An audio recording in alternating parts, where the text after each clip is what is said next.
everyone? Welcome to another live episode of Game Time here on the Outlaw Nation channel. I am the Outlaw John Rocha, and sitting in right now, joining me, the man himself, Swaggy Blurred, possible manager of the year for the Schmodown, Winston Marshall. How are you, bro? I'm good, man. It's funny. I'm trying not to think about that much. Not because I don't think I'm going to win it, knock on wood and shit, but just you can't. I think about the Warriors, and I think about how they went for that full, get the best record ever, and then blew a 3-1 lead to the Cavaliers. So I'm trying not to lose a 3-1 lead. I'm focusing week by week by week, sir. Who have you got lined up coming up here, man? I know last week there was a bit of a tough loss there, but who else have you got going on that you're focusing on out of your faction, brother? Well, Lon just beat, just KO'd, not TKO'd, but KO'd Sabina Graves, which was dope. Tough loss for her. Yep. Yeah, and then Paul has Marisol, this Lady Justice character that we've heard so much about, and then who took out Bonnie, but I love Bonnie to death, and she actually played a much better game than I thought she would. Right. But I think this will be a first challenge for her, but I think Paul will be fine. Mm-hmm. And then Lightning Liz Shannon Miller takes on the Switchblade. Oh, the Switchblade. I don't know if you've ever seen lightning hit metal before, but oh my goodness. It ain't pretty. It ain't pretty, that's for sure, man. So just focusing on those matches, getting those taken care of, and then we'll just keep it moving. Yeah, perfect. We're going to cover a bunch of sports here. We're going to go until about 2:30 p.m. PT. Winston's got to jump off and do some stuff. I've also got a meeting at 3 o'clock I need to do a little bit of prep for, so we got that going on. And Jay's going to join us in a few minutes. He's doing an interview right now. When he wraps up, he'll join us as well. But, dude, we'd be remiss. Real quick, just because, he always loves to be like, man, I wish I was like you, Rocha. I had 50 shows. Man, Winston, I'm just trying to be like you, sign up for random things and shit. And this motherfucker out here getting interviews taken to him. He needs to go ahead and calm his titties down. I'm tired of his calm his titties. Well, you know how Jay is, man. He gets all. It's always what everyone else has. That's how Jay is sometimes. So, but he's building his own thing, and I respect the hustle he's got strongly, and yours as well, brother.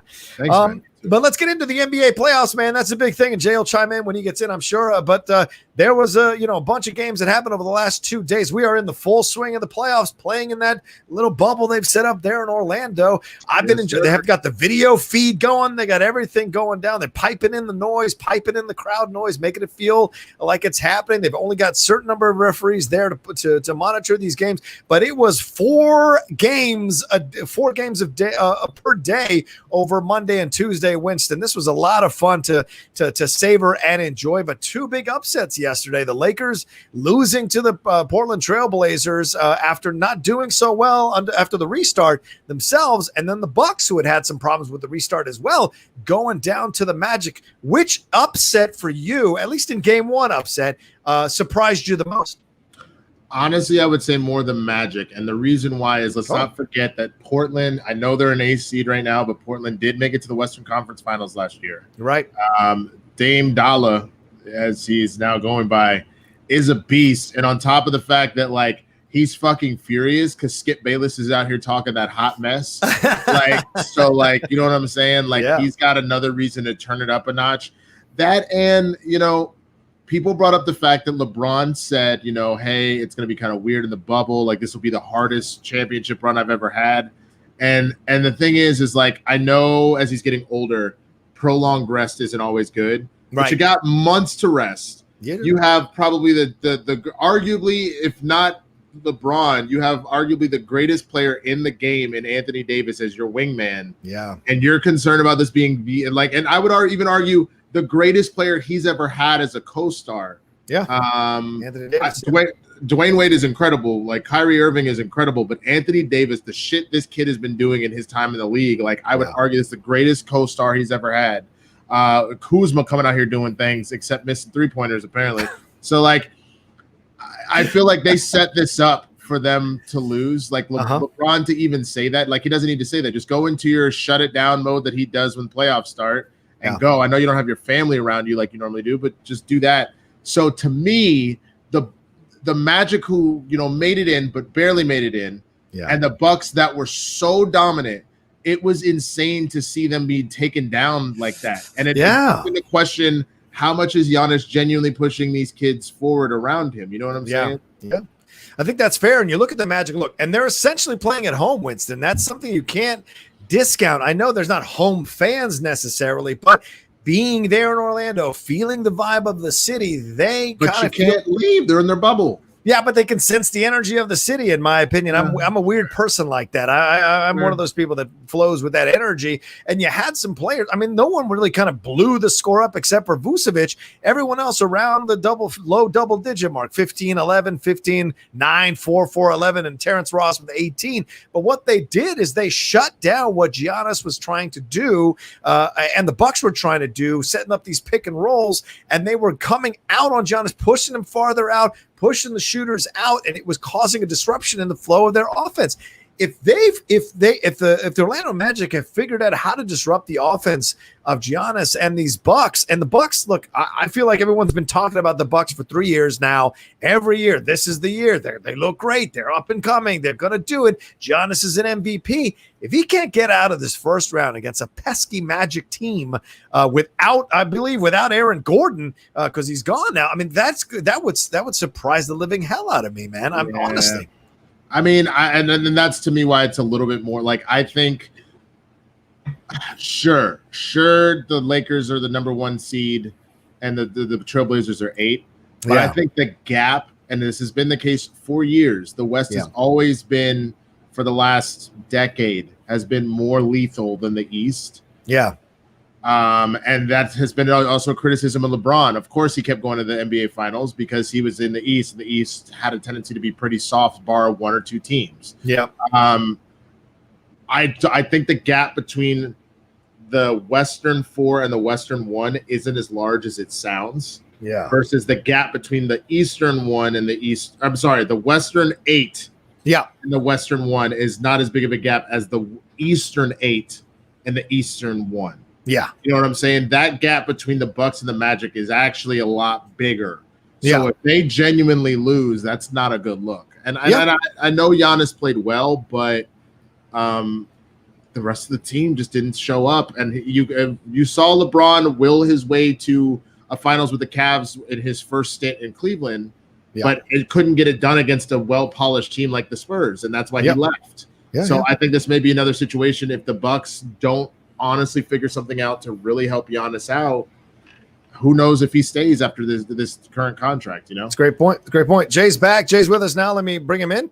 Drop you up, bring Jay in. Boom. There we go. Let's go to our 3 and switch. What's up, Jay? We just started about 5 minutes ago, and we're talking the playoffs, and we were discussing which upset from yesterday was the most surprising upset. Was it the Magic beating the Bucks? Okay. All right. And that's what Winston said as well. Go ahead, man. We're talking the Orlando Magic.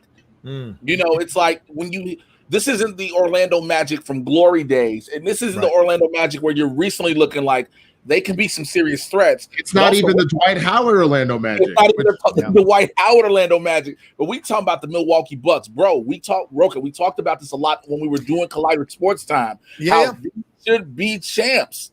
These should be those people. These should be the dudes to beat. And like I was hearing Winston say, if Giannis is doing what he can, the team got to step up. And like you just said, this may him if they go out, this may be the end of Giannis in Milwaukee.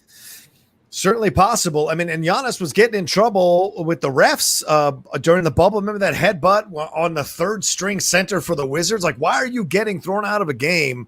Why are you getting your game messed up by a third stringer on a crappy team that only won 1 game in the bubble? Why are you letting that affect you when you're the MVP of the league?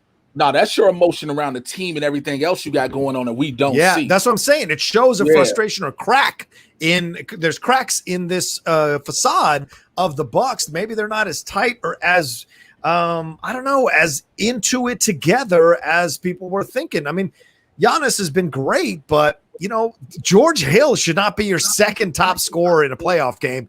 George Hill's been playing for like 27 years, for God's sakes. George Hill dated LeBron's mom. He's that old. Like, it's mind blowing to me that you have this situation. You have to understand the last few days on SCN, he lost his fucking mind and he just doesn't care anymore. He just throws everything out there, Jay.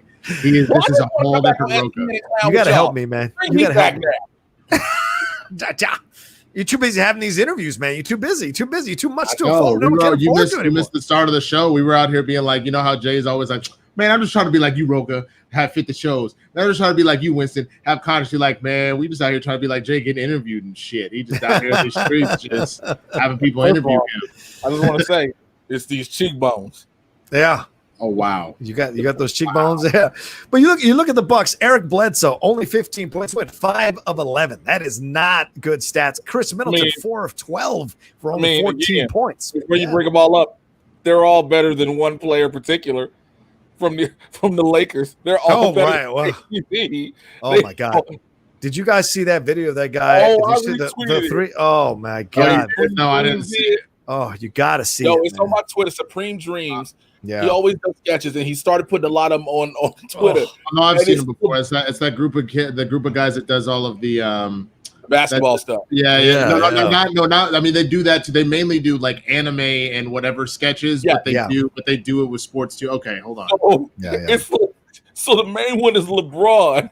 You see KCP, he tried to go to bed, and LeBron come in his room. Like, you don't get tired. You can just score one goddamn point. You ain't tired. You ain't tired. Go shoot. He loves to do these LeBron yelling at people memes and shit. He did one. You know that's LeBron for sure. Like, did he bring in Danny Green? He like, Danny, come on in here. Yeah, I know you ain't tired. You at one point. Oh my God, I don't even want to think. That's enough. And then Danny's like, hit a three, Danny. Danny was 2 of 8. He said, if you don't hit a 3, I'm gonna hit you. But yeah, I mean, if we can switch over to the Blazers and Lakers thing, I mean, the Blazers were on a run through this whole bubble situation to get that 8th seed. But a lot of these NBA prognosticators, a lot of these NBA analysts were saying this is not your typical 8th seed with these Blazers. Nurkic coming back from his injury. You had Dame really stepping up hardcore. McCollum hasn't missed a beat, and they've really added an element to their team with Carmelo. Carmelo starting. Carmelo doing what he did. Played 38 minutes. 38 minutes in the game. Carmelo Anthony at his age got 11 points, 10 rebounds. What that is. Go ahead, tell me. Know what that is. What is that? Melo telling y'all, you're going to respect me as a Hall of Famer. Melo telling me, you're going to respect my game. Because remember how long we've been counting Carmelo out. Everybody like, Melo, he ain't doing nothing. Melo like, y'all going to quit playing with me. Yeah. I'm a Hall of Famer, and I'm going to show y'all why. I might not have this ring, but I'm going to show you. But I think he knows that. Didn't he say this is last season? Yeah, I think he knows. Probably. So that being said, he's playing like he has nothing else to live for. This is his last shot, period. And if he can get through LeBron, there's not a lot of threats left. Maybe the Clippers, but I don't think they're going to beat Dallas. The way they got manhandled and Dallas just lost because Luka got turnover happy. That's one. But it's maybe the Clippers and the Bucks, but the Bucks don't look good right now either. Melo's like, this is my motherfucking shot. If Dame can lead this, I'm gonna do my part. What was the old fucking Cat Williams joke? I don't know how we gonna do it, but I'm gonna do my part. Like this. I don't know how we gonna do it, niggas, but I'm gonna do my part. I'm gonna make it happen. Yeah, LeBron had 23.17 rebounds, 16 assists. He's the first player to have as many points, rebounds, and assists in the playoffs that he had. It was his 24th triple-double. But LeBron, even in that sketch, ain't got nothing to yell at KCP about or Danny Green about. LeBron himself with threes, he was 1 of 5 from 3, 9 of 20 from the field for 23 points. So, yes, he got triple-double or whatever, but, he was also missing a lot of shots out there when he had the opportunity. So, for him to go at KCP or even Danny Green is like, yeah, I guess, but in comparison to what you expect from LeBron, he should have showed up. And I mean, Dame 34 points. He was killing it. They're on, sometimes momentum kind of takes over in certain situations. And LeBron has shown in the past to at times get caught up in the mental games, get caught up in the pressure and kind of check out. So we'll see what LeBron shows up in game 2. If they go down 0-2 to the Blazers here, then we're talking about trouble, because I think they were 4-9 in the bubble. They didn't do that well in the bubble. And people are like, oh, LeBron's just saving it. LeBron's just saving. He's got a gear in the playoffs. sometimes you can't switch that gear on if you got a young, hungry team like Dame. But on top of that, you know what it kind of reminds me of, like, and you mentioned momentum. Yeah, LeBron historically the last few years, and that's part of it's because he's getting older. Their starting point isn't always that great. They're typically about a 500 team to kind of start stuff off. Yeah, and then LeBron is LeBron, and everything picks up, and you kind of go. Yeah, you know what I'm saying? Maybe what's happening with this 5 months off, he had, like, I know he played a really good game. Right. But that team is just not ready for this. Yeah. And so that actually leaves the teams that are more explosive, the teams that are a little bit younger, that gives them the edge because they don't need the time to get to fighting shape. Right. Even though they're obviously in shape and all that shit. You know what I'm saying? Like Dame having that hot hand, maybe what it takes to knock out a giant early on. And I understand, again, I get what LeBron's saying. It's the bubble, this shortened season, like end of the season of the playoffs. But there is something to be said about the fact that if you can't put up or shut up in this moment, bro, it's not like LeBron. It's not like LeBron. It's not like he's going through something that no other player in the NBA is going through in terms of the bubble and the time. And everyone's had the same amount of time in the bubble. Everyone's had what LeBron has is expectations, right? But he puts it on himself. You force an Anthony Davis trade to come play with you that really leaves a bad taste in a lot of fans' mouth in the NBA and in New Orleans, specifically New Orleans, rather. And then this is the kind of first game playoff performance you put out as a team. I always felt throughout the season like them relying on KCP and Danny Green. I've had them on fantasy teams. The term inconsistent was created to cover players like that, like those two. So for me, I'm like, I don't see anything here that you have a Blazer unit that believes in themselves, that has been to the Western Conference Finals recently. Everybody's healthy now. They've added this dimension in Carmelo. They feel like a more complete team going up against this Lakers team than the Lakers do going up against the Blazers. I wouldn't even say feel like. They are a more complete team. Okay. They are. It's like, you hate to say it this way, it's like Carmelo was the piece they needed that they didn't know they needed. It's like he was the piece they needed they didn't know they needed. You know what I'm saying? Because nobody expected Carmelo Anthony. Again, I will always say this. The Carmelo we've seen over years, nobody expected Carmelo to come in and be this effective and this important to this Blazers team. LeBron, I saw a meme about LeBron earlier, where LeBron is considered one of those players where it's like, I can win by myself. I don't need a team. But when he loses, it's I don't have any support and help. Which one is it? Right. Which one is it? Like you said, you wanted this Anthony Davis trade. Yeah. Y'all, everybody made it seem like because it was AD and LeBron, the Lakers were gonna kill the West. We're gonna kill the West because there were no more Warriors. Yeah. There were no more Warriors, so they would kill the West. That's not what we're seeing. That's not what this Lakers team is. Yeah. And again, some people are saying, well, what happens if the Lakers come back? That means other teams drop the ball. This is the Blazers series to lose. Yep. More than anything else. You think it's the Blazers series to lose? It's still the. This is what I mean by it. Okay. Yeah. It's still advantage. You can say it's advantage. The way the Blazers played game one. Yes. You set the pace and the momentum. Right. Again, game two is telling.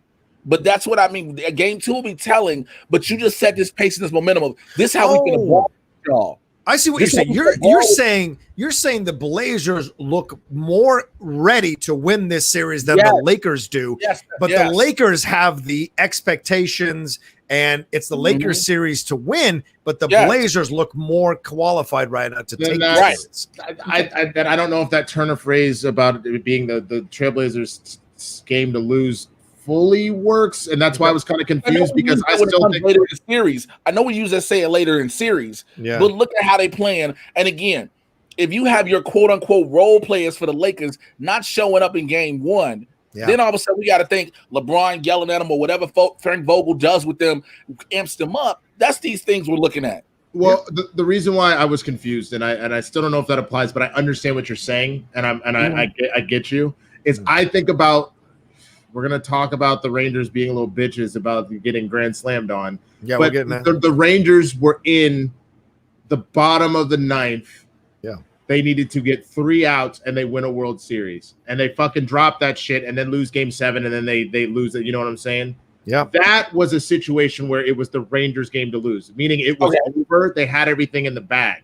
Even though the momentum is on the Trailblazers side in that first game, there's nothing that necessarily reads that it's over for the Lakers. That was a really bad game that doesn't look good. Right. But it's still advantage Lakers in my honest opinion. Yeah. It is the Lakers series to lose right now, but the Trailblazers look better.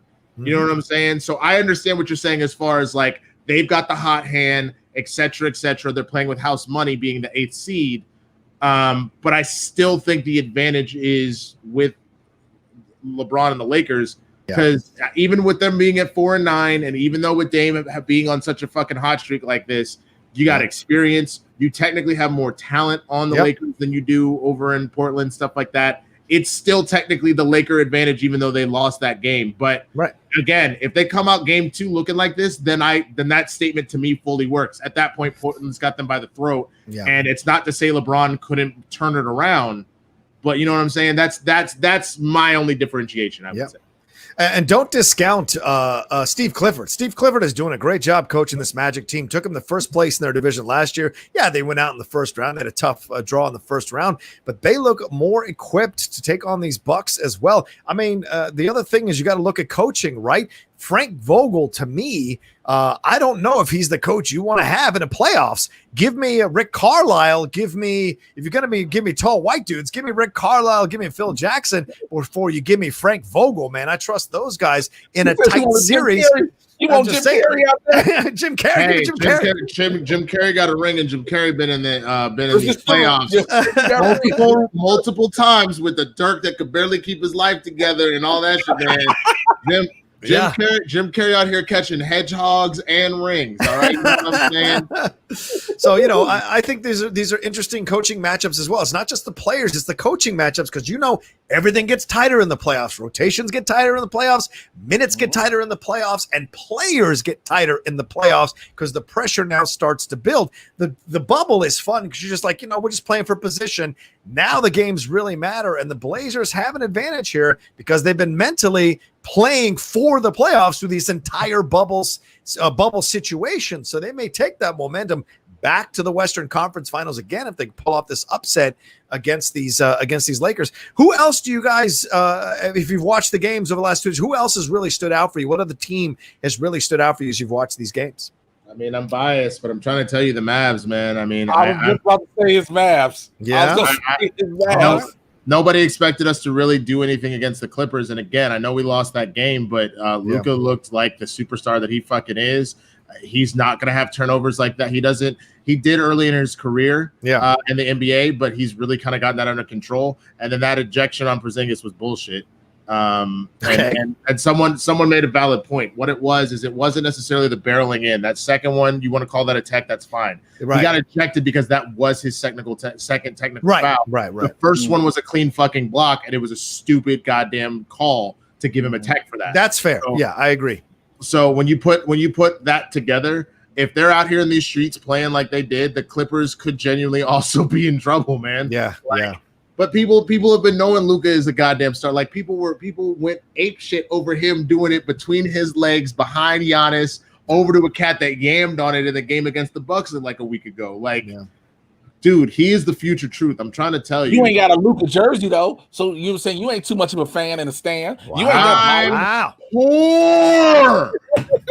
The fuck. You stupid son of a bitch.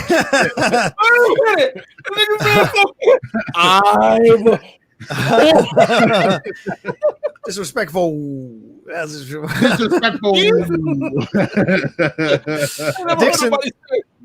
Dixon Siders says, can Rocha say tighter? Yeah, tighter. Shut the fuck up and watch the show. All right, go. What are you saying, Dick? Jesus. I want to thank everybody that's watching live and just happens to come in with all this craziness. What was the old Chappelle shit? It's like, Daddy Nick is hilarious. I'm broke, nigga. I'm broke.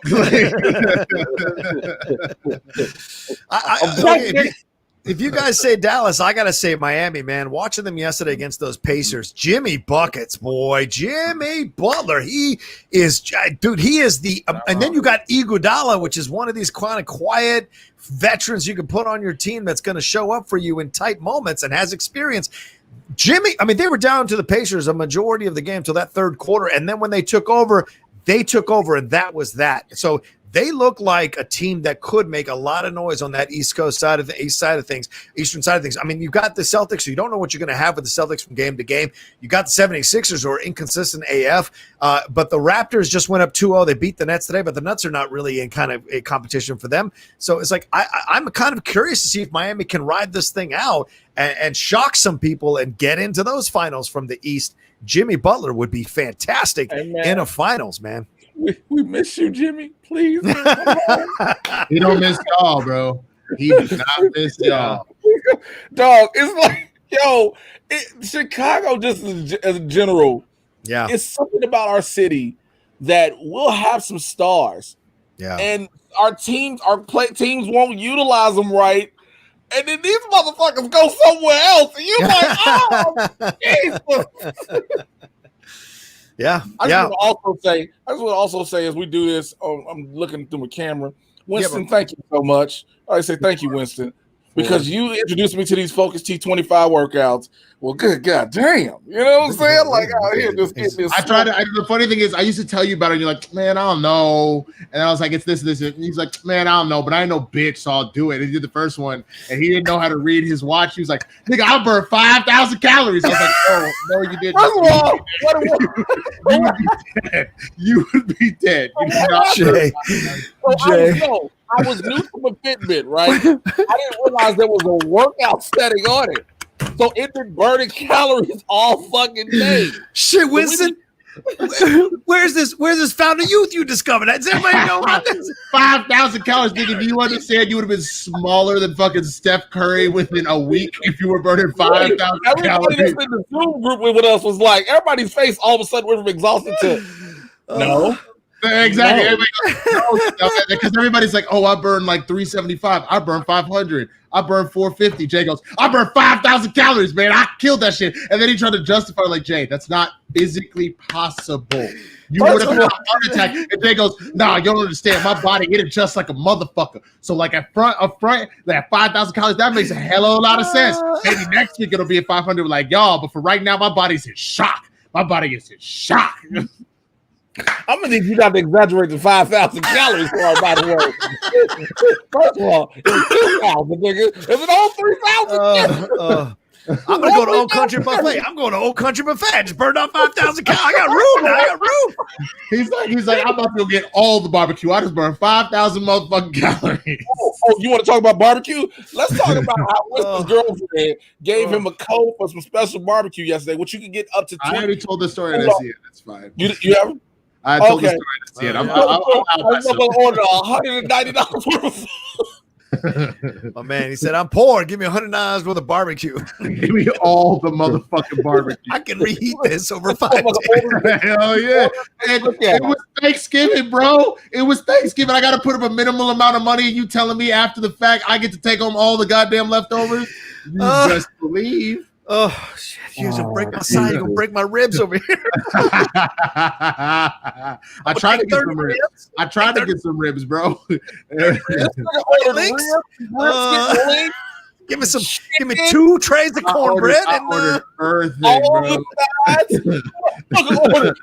Beans, corn, coleslaw, beans, greens, potatoes, tomatoes, chicken. Where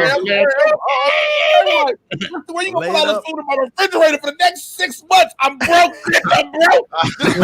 Winston making 4 trips, 2 hands full of bags and full of cartons back to the car. I would have pissed off so many people. There were so many angry people just waiting around for their food and shit, bruh. Oh my God. Everybody like, yo, you doing that for Postmates, Grubhub? No, yeah, right. Hub. Like, what you talking about? Winston's a one-man Uber Eats. I'm just kidding. I just to get back to the sports, I also have to give some love to Denver, man. Denver looks really good too. Don't be surprised. Utah just letting it go. Like, what's going on with Utah? Like, I'm not taking anything away from Denver, but damn. Yeah. Like Donovan Mitchell and them are just like, we really just want to go home now. That's how it feels. Like we over this bubble life. He had 57 points, man, and they couldn't win the game. This is like Jordan when he was playing for the Bulls in the early years, getting all those points against the Celtics and still losing the game. Mitchell can't do it himself. Jokic had 29, but no one else was. Oh, I guess Jeremy Grant had 19, but like they couldn't play defense. Excuse me, they couldn't play defense against this Nuggets team. They could not play defense. Donovan couldn't get it done here. We had Ingles, you had Gobert, and then you had Jeremy Clarkson doing good work, but they just couldn't play defense. The Nuggets were all over them, man. IMAX just said in the chat what it is. Conley left the bubble for the birth of his son. Because now you lose one of your key players. You lose one of your key players now. Good point. Yeah. So that makes sense. Yeah. Good point. Speaking of the chat, hey guys, we live on the Outlaw Nation off your super chats and Streamlabs. Please send those in. Send those contributions in through the Streamlabs. Send in through the super chats as well. We prefer Streamlabs because they don't take 30% like YouTube does. Hey guys, here's a secret for all of you Game Time fans. I unfortunately will be missing the show next week because I got to travel back home to Chicago for my birthday, which is Tuesday. Yeah. So you want to show your birthday love today on Game Time? Nice. There you go. Send Jay in some money. He won't get all of it, but send Jay in some money, and then we'll split it up among the three of us.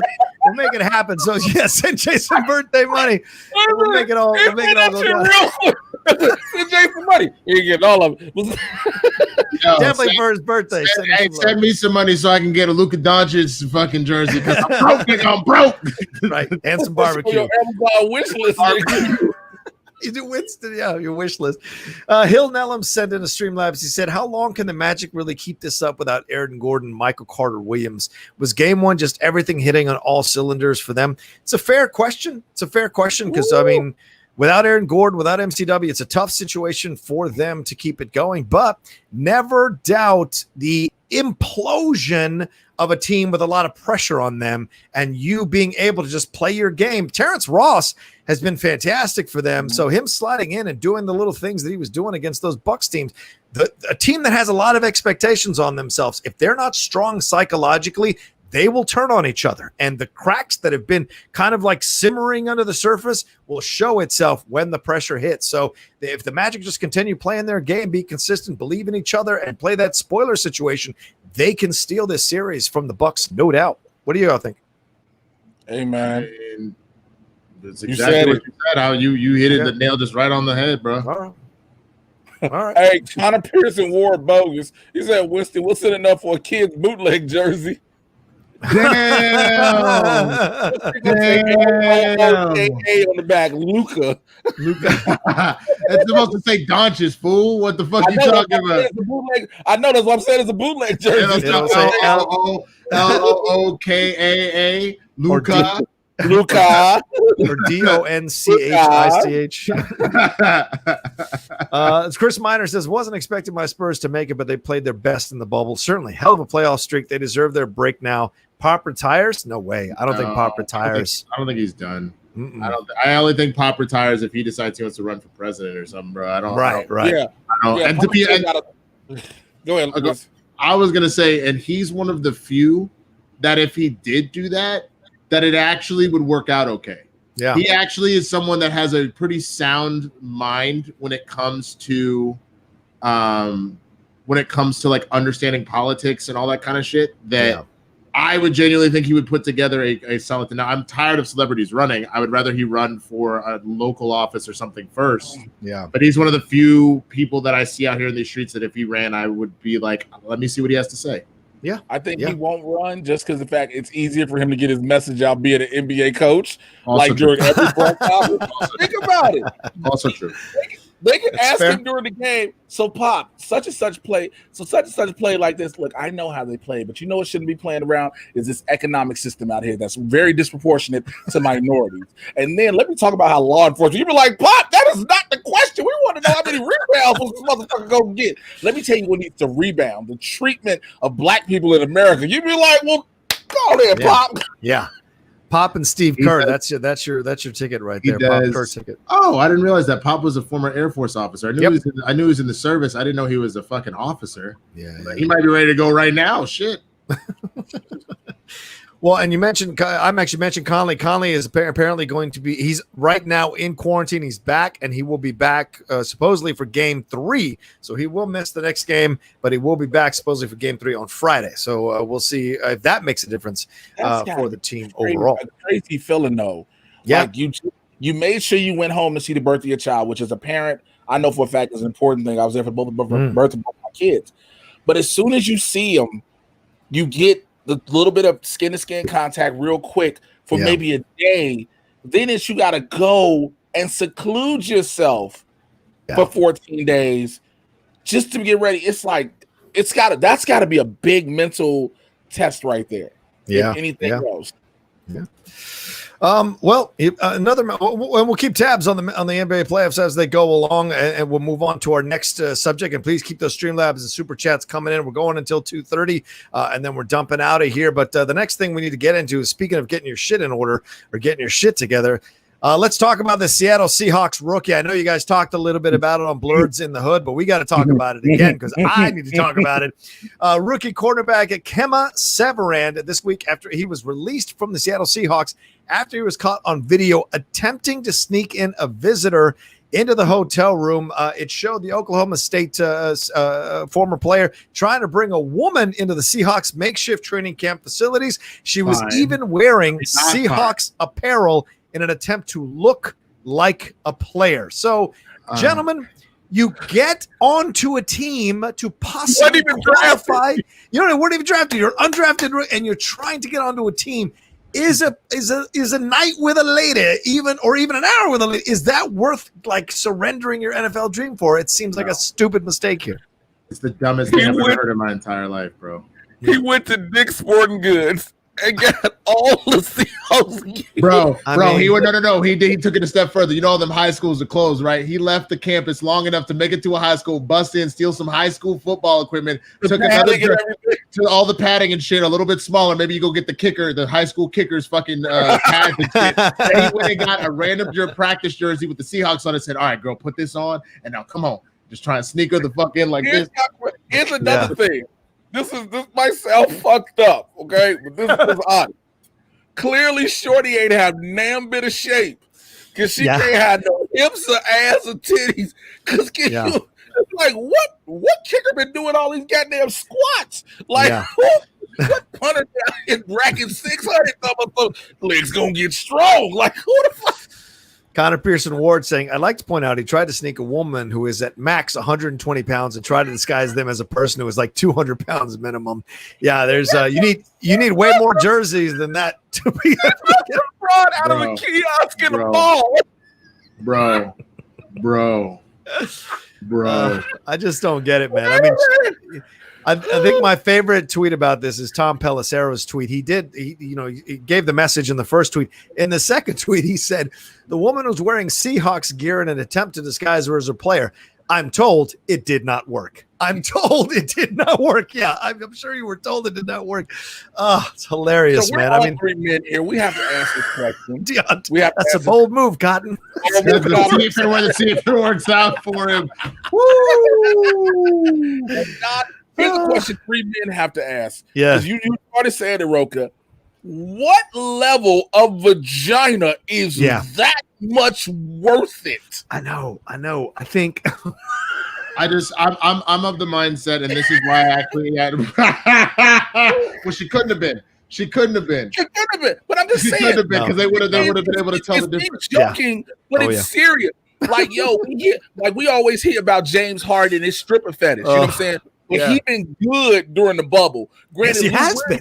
Yeah. Right. Lou Williams was like, I'm going to get wings. I don't know what the fuck y'all talking about. But nonetheless, but Lou Williams is still a top-tier player. You are an undrafted rookie. What level of how much had you been boning her since sophomore year of college? Or maybe finally boned her after you graduated that you were willing to risk it all? Because you don't if that's somebody you've been with for a long time, or your spouse, like, yo, I'm coming home, I'm good. But you're willing to risk it all on a random, like, yo, like what type of because that wasn't no WAP. Because like it's got in order. That wasn't no WAP, because a WAP even would sit there and wait. Like you would sit there and keep it with a moist towelette, but you're not gonna waste. I didn't get drafted. The team didn't really want nigga. Everybody else was like, nah. My argument would be in that particular case, either he didn't think he was really gonna make it, or he really didn't want this bad enough. That would be my honest argument, because or maybe he's a virgin and he thought this was his one time he was ever gonna get the pass. Like, hey girl, yeah, I'm on the Seahawks. You know what I'm saying? Like I'm out here and I'm about to get this spot. Like I didn't get drafted, but I got this spot. You know what I'm saying? So if you want to come in and see what it's like inside this bubble, be with a real NFL player, like maybe that was his move. But otherwise, Jay, let me ask you a question right now. Mm-hmm. Kevin Feige calls you tomorrow and goes, Thanos lived. It's you. You are now Thanos. We're done with Roland. It's you. Yeah. And they're like, but the one rule is we're going to open up production. You are going to live in this area for the rest of whatever until we're done filming, but you don't get to leave here for the next few months. You don't get to see your kids. You don't get to get in the ass. You just need to do. Are you jeopardized? Barring somebody being sick, knock on wood. I would never put that on your family, but barring someone being sick, would you jeopardize that for even ass? Let me tell you something. Remember that meme I played yesterday of Yana Van Zant that said, "You better go somewhere and beat your meat." I'm gonna beat my dick like an old honey. You understand? I'm invested in all different types of lotions for all different textures. I want to make sure I can FaceTime my children. They understand daddy working. He can't tell you what he working on, but daddy working. John Rocha, bro. Yes. Bro. Bob Iger calls you tomorrow, says, yo, ESPN, we're taking you to the next level, man. You're moving game time there. It's your thing. But you got to be locked up in Bristol, Connecticut, man. What are you doing? Are you trying to sneak in Lady Outlaw, like while you're out here shooting this thing for the next 3-4 months? Are you kidding? My girlfriend looks at those, looks at the cash that I'm going to be making. She's like, you better not come get me and try to sneak me into that shit. You stay put, make that money, babes. I'll see you over the virtual. I'll see you on the internet. Winston, let's say NBC calls you and says, we don't want to deal with any of the smaller sites. We want to put you on NBC proper as one of our hosts, but we need you to be able to move around. So we have to control everything about you. So if you're transporting, we're transporting you private jet. We're putting you up in a hole. We need you to quarantine for at least 5 months. Are you telling Kristen you good with that? Bro, when I thought I was going to potentially be getting that job in Canada that you helped me like fucking record. Yeah. Chris and I already figured out, being like, well, okay, so we're gonna work out this sex Skype schedule, and you know what I'm saying, and like, if you gotta find a way to safely transport the dog to me so I can say hi, but other than that, we good. Like, but we're all in agreement. All in agreement. We understand the opportunity we're given. Oh my God, there are people who don't. You said, you're undrafted. There are people who are undrafted who got no team. No team. And now you're given a chance to still prove yourself. You know what I'm saying? And you risk that for some random ass pussy? Come on, fam. My guess would be because he was apparently a highly sought after high school recruit in the college. He just didn't do well enough in college, I guess, to get fully drafted. This is a person that a lot of athletes that have that kind of promise that has probably been treated as a number one for everybody. You know what I'm saying? Where he has been the guy, he could get away with whatever he wanted. It's never been an issue. Yeah. So this is a situation where he literally thinks to himself, it's not going to be that big a deal. Like he doesn't think about the consequences of it. And if it happens, they're going to give me a slap on the wrist and it's not a big deal. You know what I'm saying? Right. And now his dream is probably ruined. Who knows? Yeah. Maybe he'll get another shot. But the truth is, it's not just like he was, bad or anything like that. He literally put at risk everything that team is working for, people's health and safety. Yeah. But if they don't follow certain regulations, teams can get shut the fuck down. It's true. So, and Carroll even talked about how he praises people like Russell Westbrook and Bobby Wright, these guys, these veterans, showing like, yo, Russell Westbrook is married to Sierra. Yeah. You mean Russell Wilson? Russell Wilson. You know which Russell I mean, but he is married to no, but Sierra. Russell. I thought maybe you were using Russell Westbrook because he had COVID. Remember? So I thought maybe you were using that as an example. Yeah, that's why I tried to clarify. Russell Westbrook would totally try to sneak a woman in wearing the Seahawks. Yeah, Russell Wilson would not. But Russell Westbrook would have her wearing his clothes. So we'd be like, oh, that's just Russell out here dressing as flashy as Russell's dress. He would paint a mustache on her just to get her through the door to make it look like what? He was like, bitch, I wore this 2 days ago. Put this mustache on. But like Russell Wilson is married to Sierra. Bobby Wright. You got all these vets that are still there that are trying to make sure they can play. Look at that comment by Scott Welsh. Well, let me show you this form. It's right arm. Say right arm swole. We'll work on these for a while. But seriously, like, you have these vets, and even like I said earlier, if the vets are single, you have a lot of that are single that are willing to sacrifice that level of pleasure for the greater good of the game. Everybody's already skeptical with what's going to happen with Texas, especially with Dallas. I mean, I don't. This is not an excuse because at this point you're considered a man, but like he's 22, 23. That's the only thing that I might give it. Like I was still doing dumb shit at that age. Yeah. But something has to kick in at a certain point where you go, this is my shot. Yeah. This is my opportunity. Am I really going to run that risk? He was taking a shot. He was trying to take a shot with the lady. With the thing here is also he wasn't highly touted, which is why he was undrafted. He played mostly special teams last year, so he was a long shot to make the roster anyway. So maybe he thought, well, screw it, I'm not going to make it anyway. I'm just going to have a little fun. It's not the smart way to think. I don't disagree with you, brother. Yeah. If that's what it is, then fucking leave, because now in the off chance that you get out of here and you don't make the team, maybe you had a good camp. And now you're getting recommended by coach. We've all watched Hard Knocks. They all do that shit. If there's a way that I can help you get on a team, I will sing your praises. Ain't nobody singing shit now. Right. By the way, You screwed up, especially in this time, because you won't play. If anything, you for sure won't play this season. Yeah. It's a fair point. And it's not like he broke a COVID rule necessarily. It's an NFL rule that during training camp, you're not supposed to bring in visitors or family members or friends without first clearing it with the team, especially at night. So he really was violating an NFL rule and then on top of COVID rule to make sure people don't – because, I mean, what if he did get it from her and then he passed it on to – like, it would just be like the stupidest thing in the world. Yes. But wait. Pay attention to the rule you said. You got to just get clearance even at night. That's what I'm saying. All you got to do is say, hey, coach, listen, got a favor. Dick kind of been dry. Can't focus really. Need a help. Look, got shorty. You can test her. She going to come in. I'm going to go ahead, drain the monster. She going to go, can I have that one night?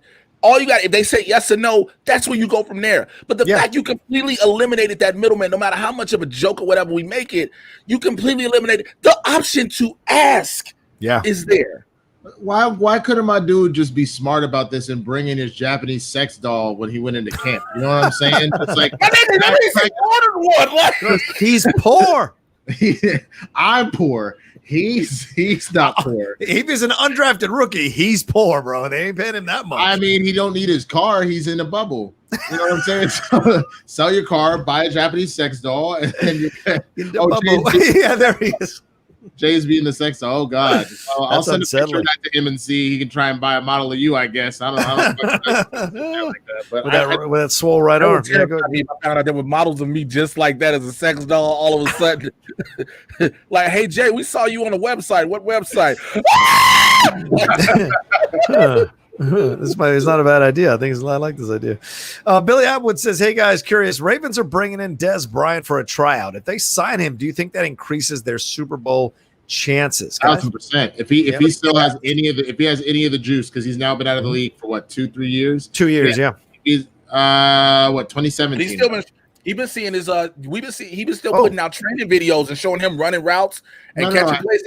He don't look like he didn't lost a step. So that's what I'm saying. If he still has the juice, even a little bit, like they just didn't have any crazy threats at wide receiver, honestly. Like they had some decent receivers, but if you put Dez in there, if he can still play at number one, Let those rest of the receivers do what they do, but now you got to double team Dez. That all of a sudden makes Lamar Jackson that much more dangerous because now he has other weapons, Yeah. Now you got Hollywood Brown clear in the open. Clear in the open. I like this idea. With Dez, you never know what you're going to get mentally. That's the thing that you worry about as a player. But, Harbaugh's a good coach. He can keep him on pace and keep him squared away. And maybe Dez, these 2 years out of the league is kind of like – because 2017 was the last year he played, but 2018, 2019 seasons happened. So this if he was sitting out this year, it'd be his third season. So he's been out for 2 years. So maybe he's got maybe he's had some time to kind of think things through, kind of see where he's at, and then be in a better situation for. Remember, he was with New Orleans, right? Till he got hurt or got into a situation there. So maybe he's had a little more time to get his body ready for the rigors of the game, and he could do it with Lamar. If Dez had not torn, because it was an Achilles, right? Which is so Achilles, sad. So that's why I really want to know if he still actually has it. But my God.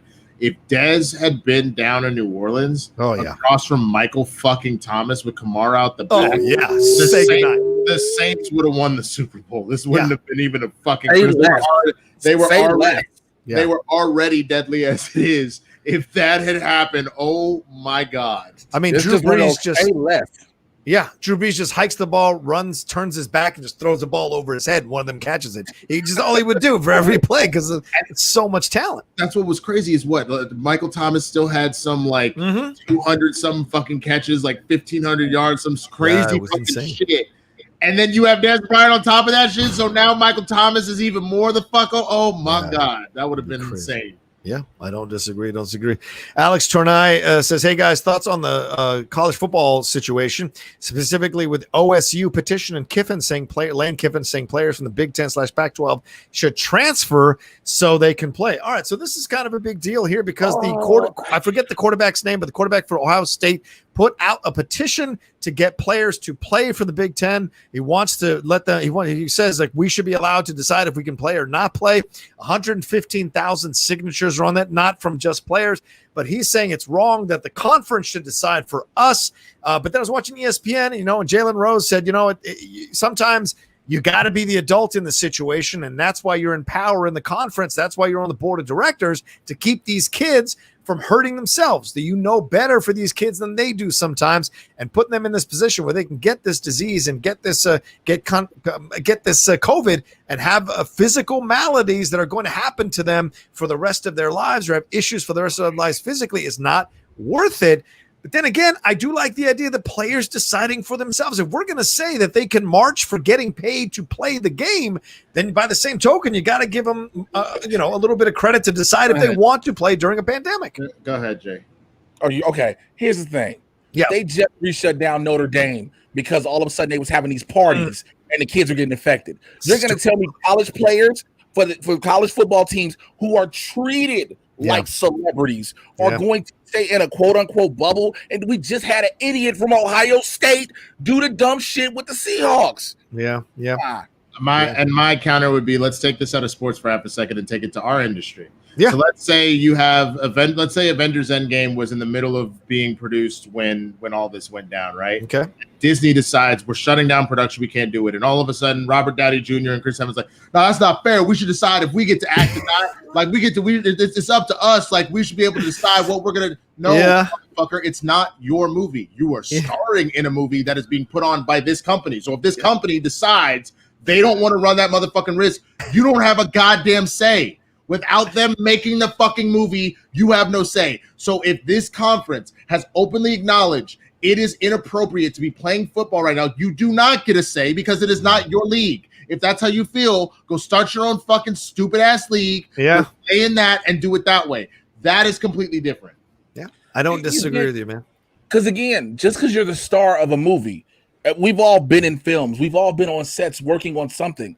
Think about this. Just because you're an actor don't mean that the only time you interact with anybody is when you get on set. No, you have this thing called hair and makeup. You have this thing called costuming. You have people who are walking you to set. There are various people you are interacting with. Now, when it comes to collegiate sports, especially football, okay, you're a quarterback. You're working with the head coach, quarterback's coach, also trainers, non-stop. Trainers, equipment managers. Right. Equipment managers. like God knows, as far as college sports, I know that there's a PR for the school, so maybe you're not interacting with them directly, but like there are going to be instances where you're trying to do press and shit like that. Yeah. You're interacting with other players, other teams. Like this is too no.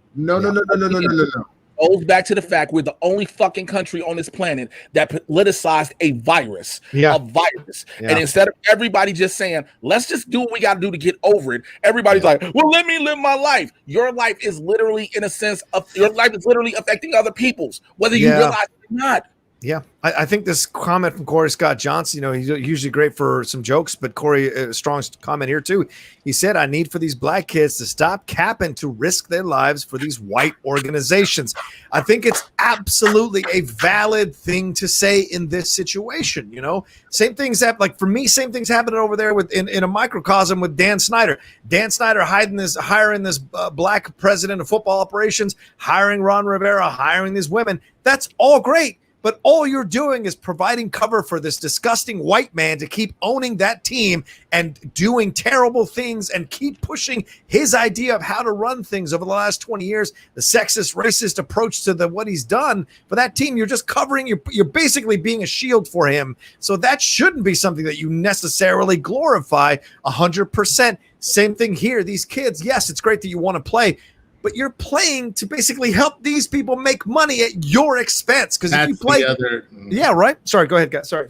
No, I agree with you. I was just saying, preach. I was hype manning you. Yeah. You were on a roll, bro. I was just saying the same thing that the only thing that I will give more credit to. I will give more credit to maybe the NFL, which if they feel like they can make money, then if the players want to play, then they're gonna say fucking go. The same with any of these sports leagues. I mean, you see with the NBA and MLB. But fortunately, the NBA figured out a means to do it. The MLB is still up in the air. It kind of goes back and forth with them. They're making money. Yeah. I can understand being like, I need to go back to work because I got in an argument with my family when I had to start Instacarting. Two of my family members were like, I do not agree with this. Yeah. You are a former asthmatic. You're one of the type of people that is high risk that this could really do damage to you. I completely disagree. And I was like, okay.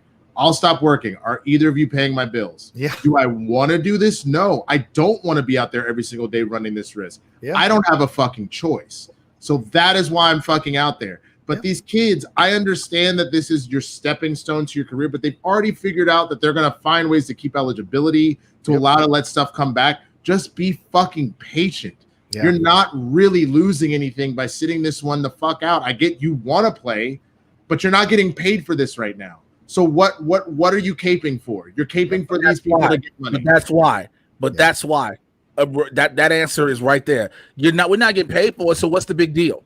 Yeah. It's not like we're pro players because you have a lot of student athletes who look at it as reverse logic. Yep. Yeah. They look at it as we're not getting paid. So this is our choice. This is for fun. Right. Yeah. And so that's the logic they try to utilize. Whereas, again, a party, if I wanted to throw a big party for my birthday, I'm not getting paid for it. It's for fun. But in this day and age, if I throw a party that has 50 people and then all of a sudden at least 20 of them come down with COVID and they were asymptomatic, the other 30 now have to worry, are they affected? Yeah. You see what I'm saying? That end, remember, we're supposed to be cutting back on fun right now, which is sad. It's sad, but it's the fucking truth because fun is what leads us to trouble. Fun is 20 people going to fucking brunch and sitting there with no mask so they can fucking have mimosas while that goddamn poor server has to sit there and try and avoid, you know what I'm saying? We have to cut back on that shit. The only reason people should be out in these streets is for health reasons or for like making sure you can pay your fucking bills. Otherwise, you shouldn't be out here just for fun. That's not what's going on right now. Yeah. I think that's the thing. And, sometimes it's like, this is life in these kids, I'm not trying to speak ill like this, the younger generation right now, but like they think they can talk their way into anything. They think they can just be handed. And if they just raise enough cane, people will give in. And that's the way they've seen other people do it. And the truth is sometimes we're not. Adults have to step in and stop you from hurting yourselves, stop you from putting yourself in a position because you think you're untouchable. You think you're unbeatable. You think you're a Greek god because you're in the most fantastic fantastic shape of your life, or you're young or whatever. And the truth is, this COVID does not give a shit how much weight you've lifted. If you've lost 5,000 calories in one workout, it doesn't give a shit. It's going to come for you and knock you out and put you down. And so you don't want to be in that situation where you're causing that. And then you don't know. And Jalen said this as well. We don't know yet the issues that'll happen afterwards physically to these players. So that's the danger too. All right, there we go. He was talking about you. I swear to God, that was about you. That was about you, sir.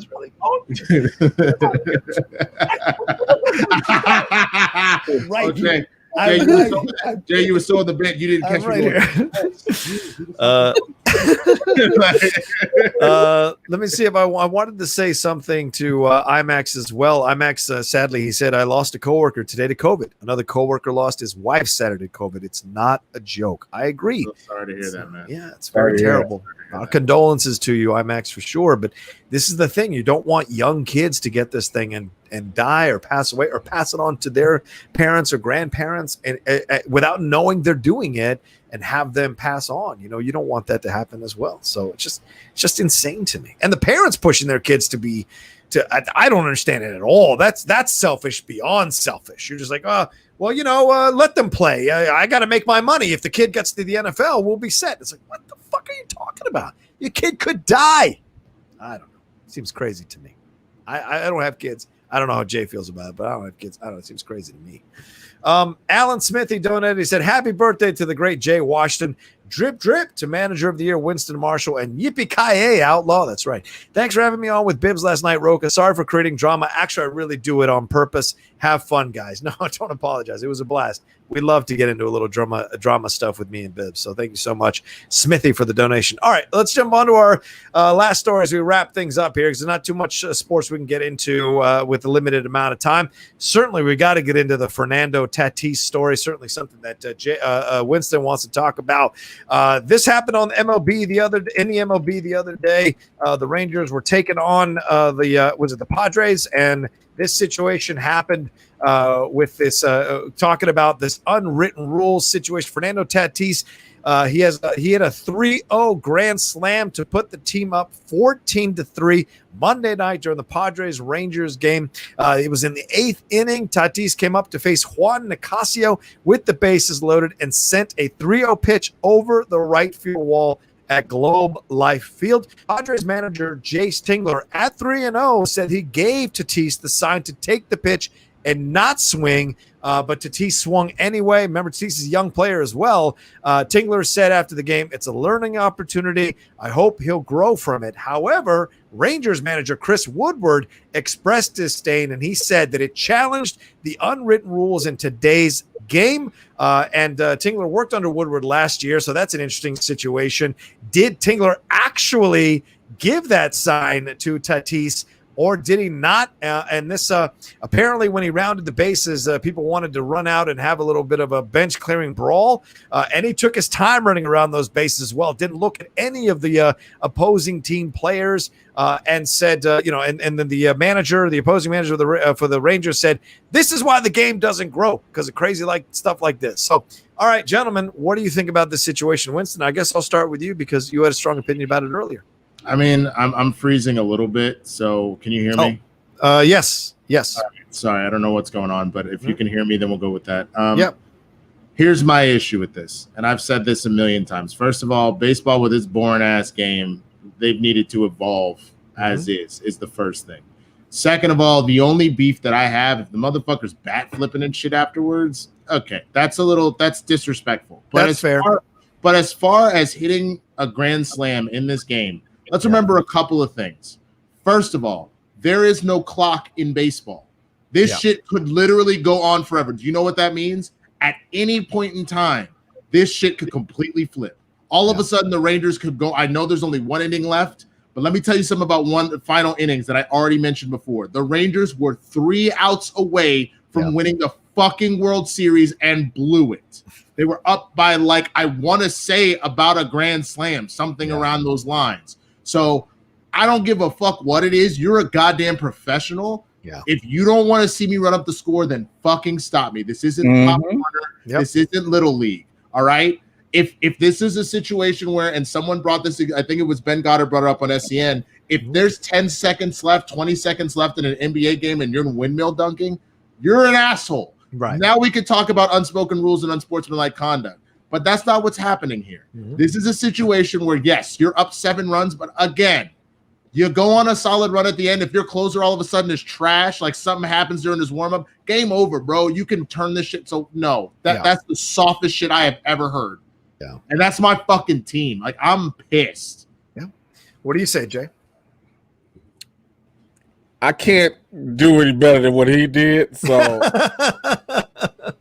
well, we've seen it. Like, go ahead. Yeah. Why complain? Why complain? Like, yo, any professional sport, any player does it for one important thing besides the money: stats. My stats make me look good. So why I'm not going to try to run this shit up on you? Yeah. Not only that, if that's a situation, if it's already a 3-0 pitch, then fucking throw that shit hella outside so he clearly can't hit a goddamn grand slam and let the motherfucker walk. I don't know what the fuck to tell you. Yeah. Yeah. Look. Let's look into history of baseball. June 29th, 1952, the visiting Chicago Cubs were down 8-2 to the Cincinnati Reds with 2 outs and nobody on base in the top of the 9th, and they came back and they scored 7 runs to win the game there in the top of the 9th. So that happens. The Phillies were down 11-1 to the Dodgers in the 7th inning in 1990. Then they drove in 2 runs in the 8th and then went and got 12 total runs by the end of the 9th inning to win the game. So it has happened before, late in games where teams come back. And someone tweeted about this, and I love this tweet. I want to read this tweet. Blake Ruin, he said, I'm guessing these are unwritten rules because whoever came up with them was too embarrassed to put it in writing. And Thank God. Great Damn. tweet. That's a great tweet. That is fuck. I am so upset because I didn't know it was the Rangers until we were talking about it on SEN. Yeah. I just wanted to like do a real quick whatever. And I said, That's why I wish I had a Rangers. Yeah. And I was just like, yo, that's the most bitch made like I am so upset. Like just because like if again, basketball, let's go even on a sport that a more physical sport. Let's talk boxing. Let's say you've knocked the motherfucker out and then while they're doing the count, you're over here wilding on his head. That is bullshit. Right. That someone needs to get fucking tagged for. That is something that somebody needs to get cussed the fuck out for, and the squads run up on each other. Yeah. But you are a professional, and the game is not over. You go until the clock is done. If you, Rocha, how many times have you been to championship games in the showdown, and if you took your foot off the gas because you had like a 7-8 point lead, someone doesn't come back and hit their 2, 3, and 5, and now you look like a jackass. Right. Or you come back to win. I mean, I was down to Riley in that second match we had at Spectacular years ago. He just smoked through Oscars, and it looked really. I was on the precipice, came back and was able to win on the 5-pointer at the end of the game. So you just never know. And that's why you play to the whistle. You play to the end of the situation as much as you can. Rangers manager Chris Woodward said, I don't like it personally. You're up by 7 in the 8th inning. It's typically not a good time, 3-0. It's kind of the way we were all raised in the game. Well, not all of us there, Chris, but the norms are being challenged. That's a bit of an old man shot. The norms are being challenged by this new generation. And Tatis, to his credit, said, I know a lot of unwritten rules. I was kind of lost on this one. Those experiences you have to learn. Probably next time I'll take a pitch. But he doesn't have to.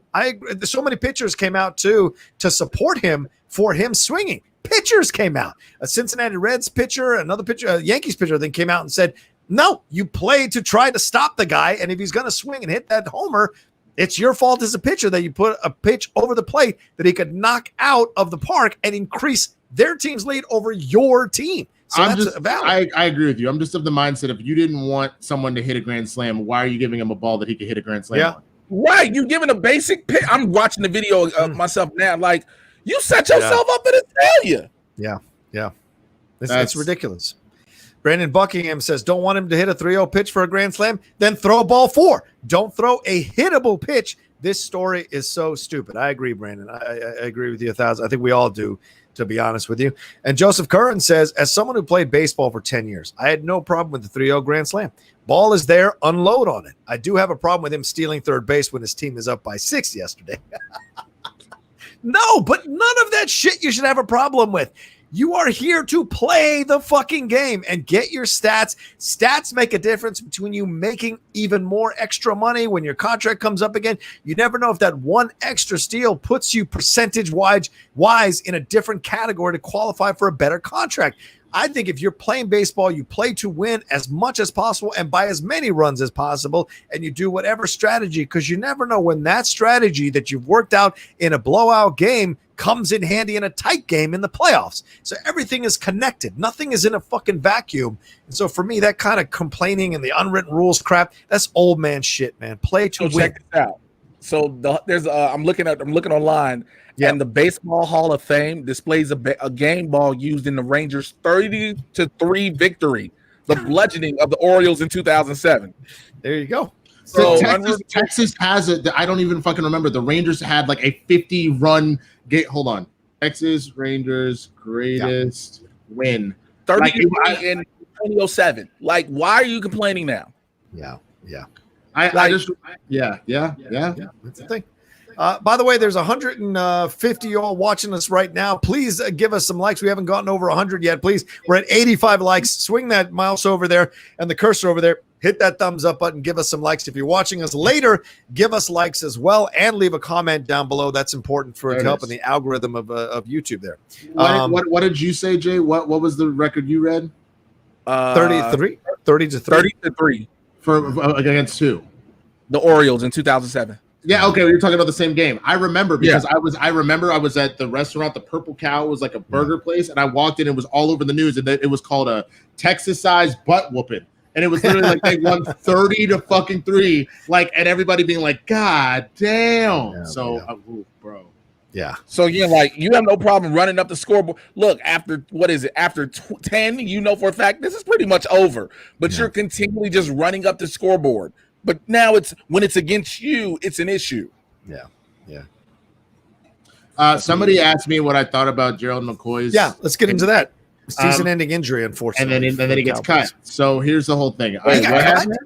What happened? They cut him, but I'll explain. Okay. It was an injury release. So it was Gerald McCoy, one of our D linemen. He had and if you look at it, it's pretty gruesome because it's no contact, and he takes one step back and then immediately just starts screaming and falling on the ground. Everybody's like, "You all good, dude?" And he's rolling around and shit. So it looks like he tore his quad muscle, if I remember the injury correct. Yep. And so it was announced a couple days ago that he got waived off of the injury cut part of his contract, but it has been clearly stated by both sides, by both Jerry Jones and Gerald. You just saw it. Like, that's the thing. It doesn't look gross, but you can tell that shit hurts. Yeah. You can tell he really did something in there. As soon as he went down, man.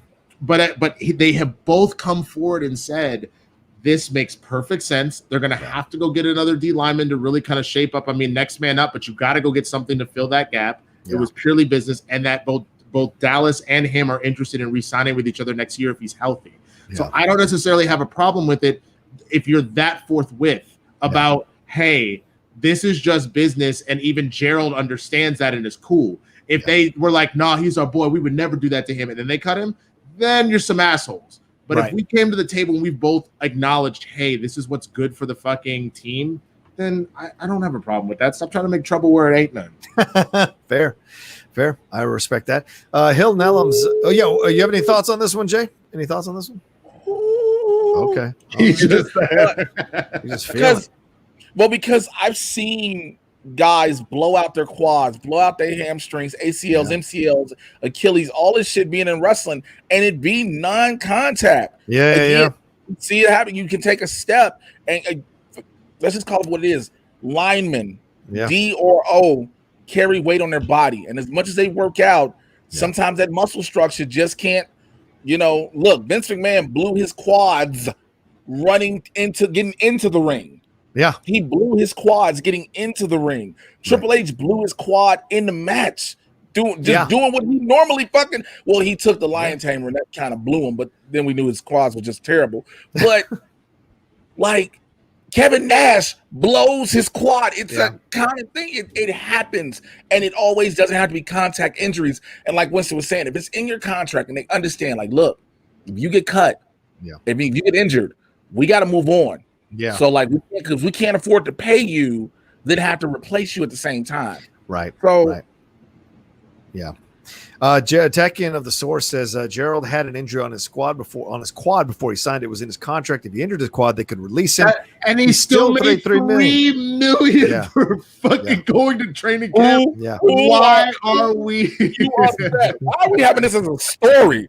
Oh, Deontay, I'm not saying that you're necessarily trying to make it drama, but do you know how many people have tweeted me or text me being like, man, your Cowboys are trash than a motherfucker? I was like, again, did you see anything or you just want to make a big deal out of nothing? Like, you know what I'm saying? I like DGMT's comment real quick, Rocha, if you can. Yeah. Triple H blew his quad. Yeah, that's what it was. He had blew his quad in the match and still told this man to put him in the walls of Jericho, which is a Boston Crab. And for those who are unfamiliar with wrestling, it's when one guy's standing, the other guy's laying on his back. You take his legs up like this, then turn around and flip him on his stomach while you're bending back on him. Yep. You are pulling on the parts that have just blown the fuck out. And must go on, Jesus. And it showed you how tough Triple H is. And look, I'm not trying to promote the idea of like, wanting to play through injury and if it means you're a man or not. I'm not promoting that, but it just showed you how tough Triple H was to fight through that injury, still sell the finish. And at the end, he is hobbling up the ramp. They didn't even put him on a hospital gurney or whatever. He wouldn't let him. Him and Stephanie walked him up the ramp, and you can tell how slow he's moving. But to him, there was a certain kind of pride about walking on under his own power up the ramp and out of the area. So that's the kind of thing you got to respect that for sure. And speaking of Chris Jericho, he will be playing Kevin Smith very soon in the Schmodown. The Schmodown. Anyway, all right. I feel like I should have been a guest announcer for that, but whatever. You pulled yourself out of it. You can't parachute in when you feel like it, Jay. First of all, how many people pull themselves out and then Chris should be like, hey, can I keep coming and do this? Keep coming. Don't act like it's brand new. That's fair. I'm not going to say no. You know what? I mean, I'm not going to say no. I'm not going to say no. Not going to say no. I'm just gonna quote Wyclef John Jay and from the Making the Band sketch. Either make this song or don't make this song. You're too close, man. You're too close. You know the next part is about to happen. We got a nice situation. Yes, you are. I got a nice from Winston. Check it out. I got a nice donation. We got a nice donation from Hill Nellum series. Said, happy early birthday, Jay. I know this isn't SEN Live, but can we get a quick old man Winston yelling at the Rangers players for complaining about that situation? Feel free, my man, if you want to do it. What does it him? Does that say that a young man hit the ball for a grand slam and this boy over here is upset because he did his job? Look here, Malcolm. I'm gonna tell you something right now. Okay, I'm gonna tell you something right now, Malcolm. You have gotten soft. Okay, the boy out here doing his job, making his money. He's doing his job. He making his money. People got the job out there nowadays. You can't even do your job. You can't even do your job. Like some people about to lose their job. Because they are. I mean, like the lady with the gut out in the with the gut out talking about you about to lose your job. Won't let you. Yep.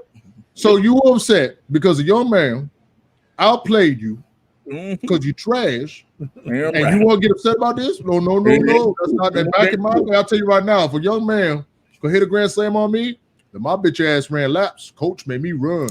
Listen, I ain't fight nobody. I had to run. You listen, goddamn it, listen. That happened to you. You run laps, man. It would happen to me, but also I shoot the nigga. Like you're not gonna hit no grand slam on me, embarrass me in front of my goddamn kids. My kids watch. You know what I'm saying? Well, but look here, nigga. If you don't want to have a grand slam hit on you, you better learn how to pitch the damn ball.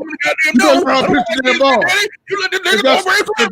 That's what I need in my life. If that's the case, you better learn how to pitch the ball. And if you can't pitch the ball, you better throw another ball, and then he can just walk the base. And then you don't have to embarrass you in front of your kids. I know, Millie. And Millie. Look, if you will embarrass yourself in front of Millie, that is up to you. I'm just saying. A nigga hit a grand slam on me. I'm shooting this nigga. I got a 22 waiting for this nigga in my shoe.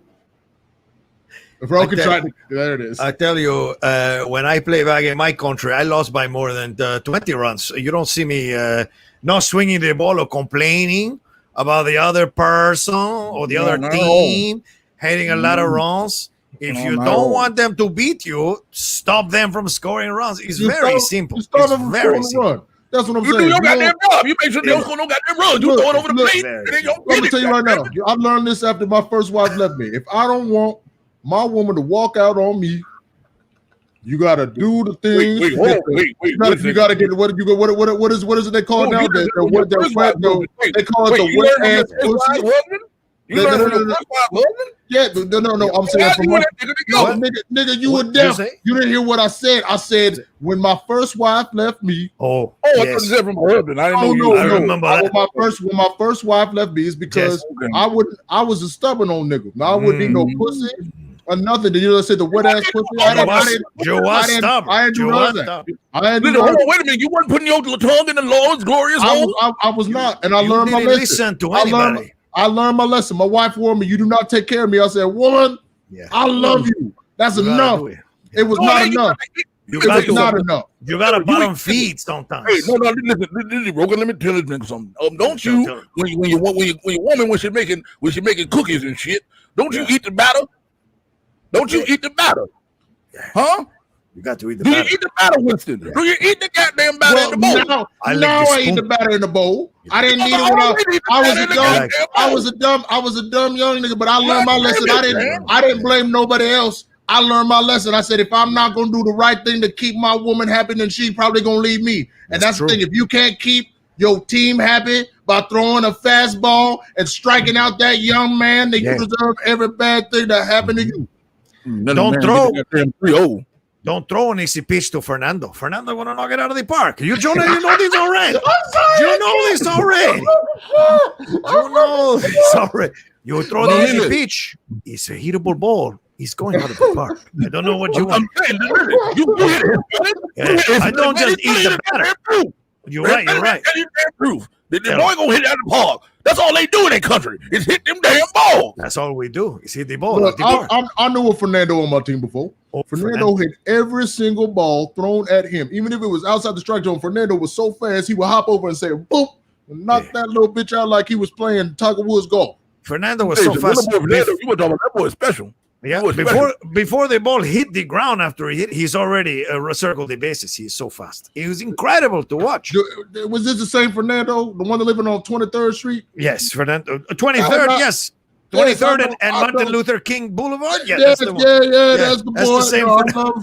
Fernando. Wait a minute. Hold on. 23 and MLK. Yeah. Okay, wait a minute. So you niggas from the same neighborhood? I guess so. Of course. You didn't know that? Okay, what you talking about? So you're the one that the young girls we talking about calling them Poppy. Tell them call them Poppy. Come on, sweet Dick Willie. You know what we're talking about. All right, no more. Niggas like a jolly racer, goddammit. Fucking licking, goddammit. This ain't your sports center, nigga. This is not your sports center. All right, anyway, we should wrap it up here because the gentleman needs to go. This is sports time in about 30 years from now. I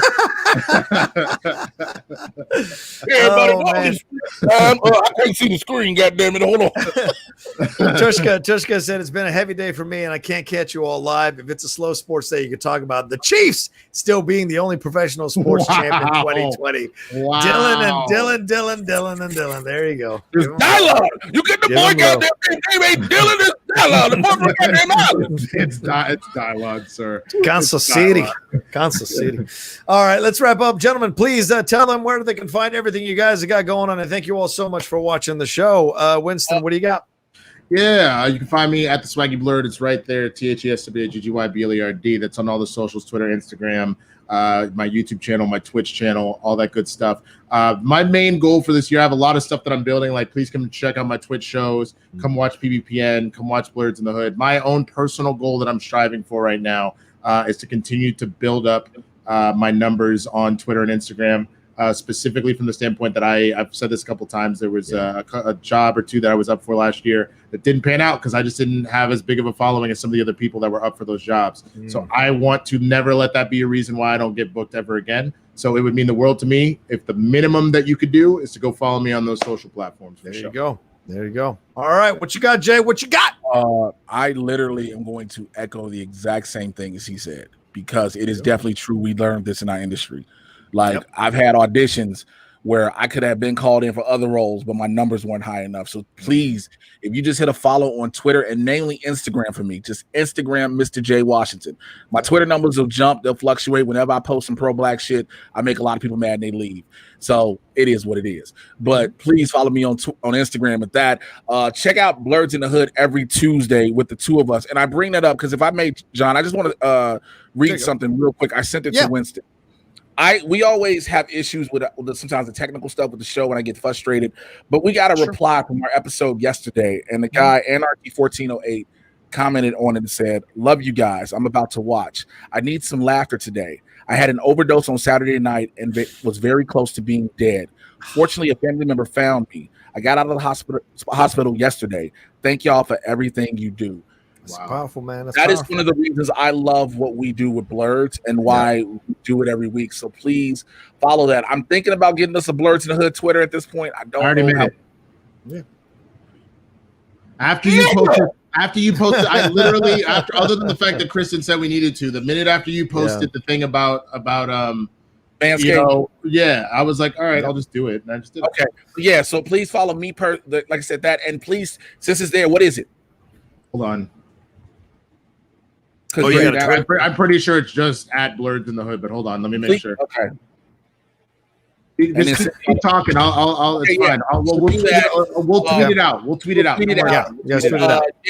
I'm trying to figure out what more stuff I want to put on the channel because all the superhero shows are done for now. I might go live Tuesday for DC Fandom from the channel so I can do some coverage on that. But other than that, man, please just follow, please support, and please, more than anything, keep supporting John Rocha. That's the homie, man. He didn't have to open his platform for the two of us. Please. Like, we could be doing other shit on other days. So, and then I'm going to die later on with Focus T25. Go ahead. Well, you lose 5,000 calories a workout, you are going to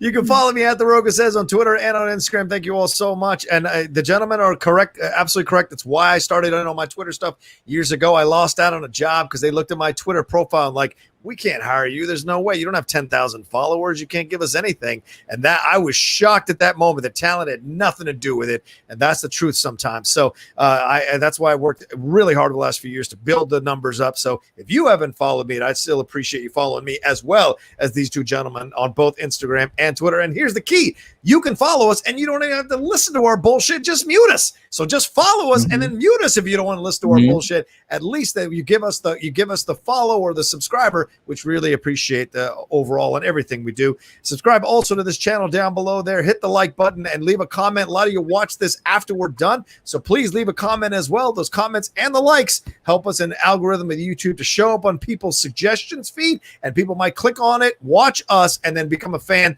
and be a part of this situation. Someone mentioned we need a Discord for the show. Jenna James, I might be able to do that in the Outlaw Nation Discord, to have a separate Discord room for people who are fans of Game Time. That could be fun. Hadn't thought about it, and I've got rooms for every other show, so why not Game Time? Could be a lot of fun. All right, thanks everybody for watching us here live, and we appreciate all your StreamLabs and your Super Chats. Have yourselves a good rest of your day, and definitely a big shout out to the fan you just mentioned, Jay. Thank you so much. If you happen to be watching, thank you very much for surviving, and thank you very much for keeping going with your life. And hopefully, you're going to get the help you need to keep you being a fan of Blurs in the Hood for the rest of your life there. So, thank you all so much again, and we'll talk to you next time on another live episode of Game Time.